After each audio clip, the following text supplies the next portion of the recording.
Wale ambao tulikulia katika boarding school, tuliokulia kwa ndugu, tuliokuwa mbali na wazazi wetu, karibuni hapa, maana hii inatuhusu.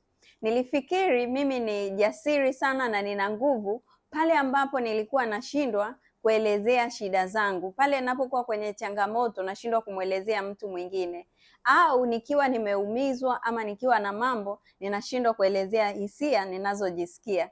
Sasa nilifikiri hii ni kuwa na nguvu na kuwa jasiri, lakini ukweli ni kwamba ni kwa sababu katika utoto nilijifunza kwamba hakuna mtu sahihi wa kuweza kumfungukia na kumwelezea hisia zangu. Kwa hiyo tulijifunza kunyamaza na sio kuelezea hizi hisia, maana tulikuwa hatuna uhakika majibu yatakuwa ni yapi. Kwa hiyo jitafakari. Je, wewe ni mtu ambaye unafikiria uko jasiri sana ama uko strong?